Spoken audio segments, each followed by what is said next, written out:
现在这世界太疯狂了呀！这几天这个国际新闻，我跟你说啊，那叫一个群魔乱舞呀！真的啊，你就是把好莱坞最好的编剧给请过来，他都写不出这么离谱的剧本啊！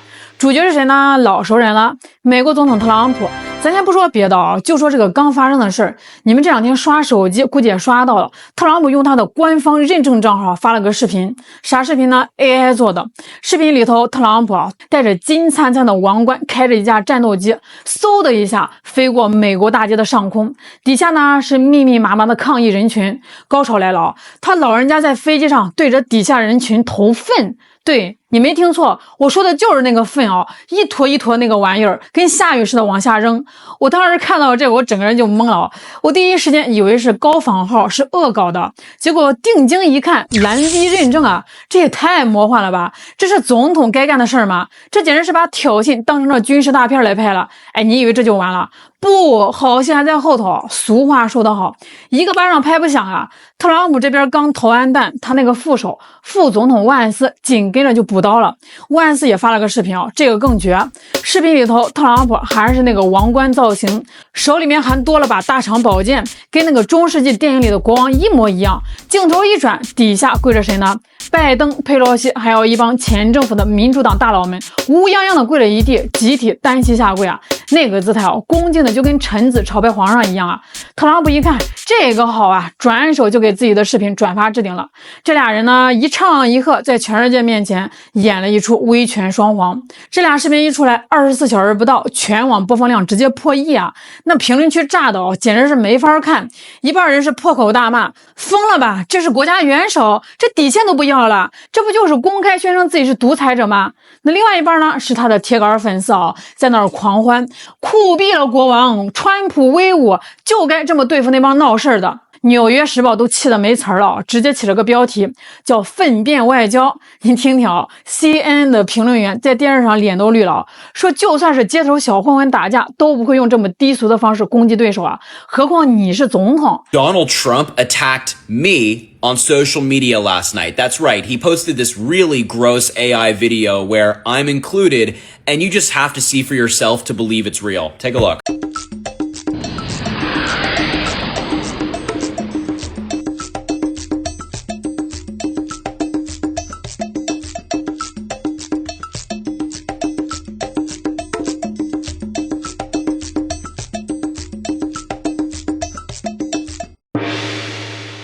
Yeah, a real post by the President of the United States. As soon as I saw that video, I responded to it by saying, that plane wouldn't have made it off the ground with your fat ass in the pilot's seat, and I stand by that. I mean, look, if this doesn't prove to you that Donald Trump is a complete and total loser, I don't know what will. He's posting AI videos of himself in a crown, dropping feces on the American people in the middle of the night. What I just described to you is somebody who is mentally unwell. It's just what it is. 7 million Americans, including myself, just got out there and protested against Donald Trump, and his administration's response is a shitty AI video. Yeah, I think the Democrats are doing pretty good. There's so much more I can say about this. I made a long-form video on my YouTube and my Spotify show, link in bio if you want to hear more from me about this. But like, we are so screwed as a country with this guy at the helm.So screwed. 那说到这儿，可能很多朋友就纳闷了，哎，这特朗普好好的总统不当，他为啥非要 cosplay 这个国王啊？还搞泼粪这么恶心的事啊？他图啥呢？其实他就是被气疯了啊！这个事儿得从他发视频的前一天，10月18号说起。10月18号那天呢，美国爆发了一场席卷全国的大抗议，规模大到什么程度啊？说是美国最近50-60年来最大规模的民间运动，一点都不过分。那抗议的主题就4个字儿。不要国王。我给大家报组数据啊，是人家组织者团结行动公布的，全美50个州啊，一个不落，总共设了2700个抗议点，多少人上街了？700万。我的天呐，这什么概念？纽约的时代广场咱们都知道，那个大十字路口挤了10万人啊，那个标语举的移民局滚出街头，首都华盛顿20万民众啊，直接把白宫门口那条宾夕法尼亚大道给封了。路过的人呢，谁不满意谁就上去签名，最后那个横幅上密密麻麻全是名字啊，甚至在一些小城市，比如波特兰，抗议者们也是特别有创意啊，因为之前这个政府老骂他们是城市混乱的根源，这帮人人干脆就穿上那种充气恐龙服、充气长颈鹿的衣服，用特别荒诞的造型来反击政府的抹黑。你说我混乱？行啊，我就是恐龙，我就是长颈鹿，我来大街上混乱给你看。哎，你不得不说哦，这帮美国老百姓是真急了。为啥急了？这700万人是吃饱了撑的吗？不是啊，这场抗议背后有个最直接的导火索，美国联邦政府又关门了。到了18号那天呢，已经停摆了18天了。政府关门是啥意思啊？就是国会不批钱，政府没钱发工资了。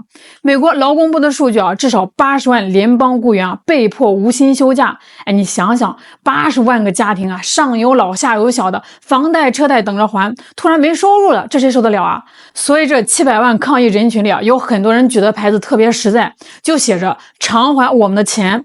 而且啊，这还不是今年第一次不要国王的抗议，今年6月份就已经搞过一次了，那个时候是500万人参加，这才过去了4个月啊，7月、8月、9月、10月，短短4个月，规模从500万暴涨到700万啊！这说明啥？说明老百姓对特朗普那种我说了算，我就是规矩的威权做派不满意已经到了顶点呀！大家是真怕他把美国带沟里去，真把自己当成国王了。那面对这700万人的怒火，特朗普是咋应对呢？他老人家可聪明了啊，他早就预判了18号有抗议啊，但是他预判错了规模。10月17号抗议的前一天，他呲溜一下就溜了呀，坐着空军1号飞去佛罗里达那个海湖庄园度假去了。临走还跟他助手说，别担心，也就几千人瞎闹，掀不起什么浪花。哎，他以为是小打小闹啊，结果第二天18号，他在海湖庄园吹着海风，喝着可乐，一打开电视，突发新闻，700万人走上街头，华盛顿被封锁，不要国王响彻美国，他就傻眼了呀。这按理说啊，一个正常的总统面对700万人的诉求，哎，你不管同意不同意啊，你总得出来说两句吧。哎呀，大家冷静一下，政府关门这个事儿呢，我们正在谈，大家的诉求我听到了，我们来解决问题。那你总得安抚一下民心吧。没有，特朗普对那些偿还我们的钱的牌子，对那些不要国王的呐喊，一个字都没回应。他干了啥呢？他气急败坏啊，在海湖庄园待了一宿，气得我睡不着觉，连夜叫来了白宫的御用 AI 团队，说给我剪个视频，给我做个特效，我要报复。于是乎呢，就有了我们开头看到的那个国王开飞机凌空泼大粪。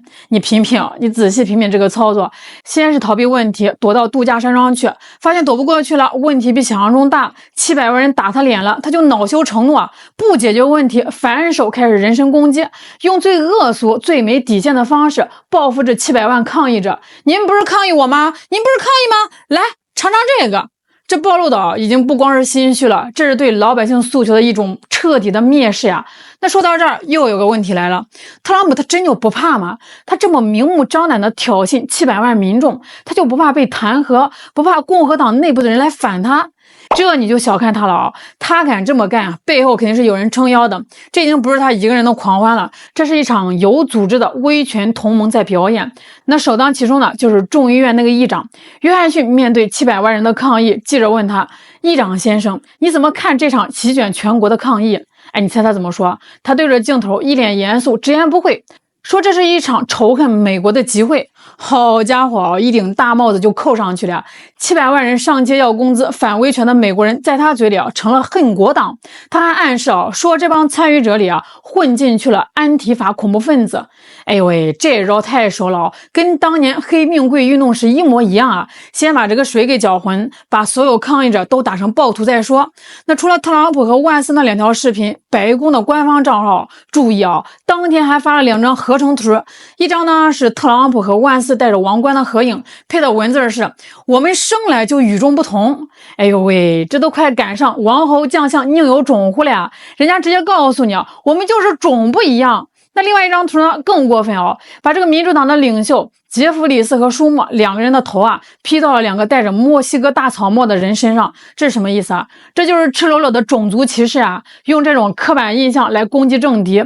全国拉丁裔民权委员会当场就炸了啊，发声明强烈谴责。但是白宫呢不理你，不删帖，你能咋地啊？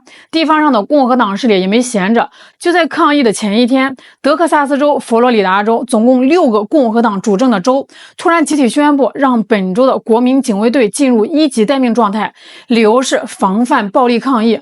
可是实际情况呢？700万人啊，除了波特兰那个移民执法大楼外头啊，有个小规模的推搡，绝大部分抗议点全程和平，连警察局最后都承认啊，700万人的活动逮捕人数几乎为0啊。那你调动国民警卫队干嘛？说白了就是给特朗普站台，用武力威慑老百姓。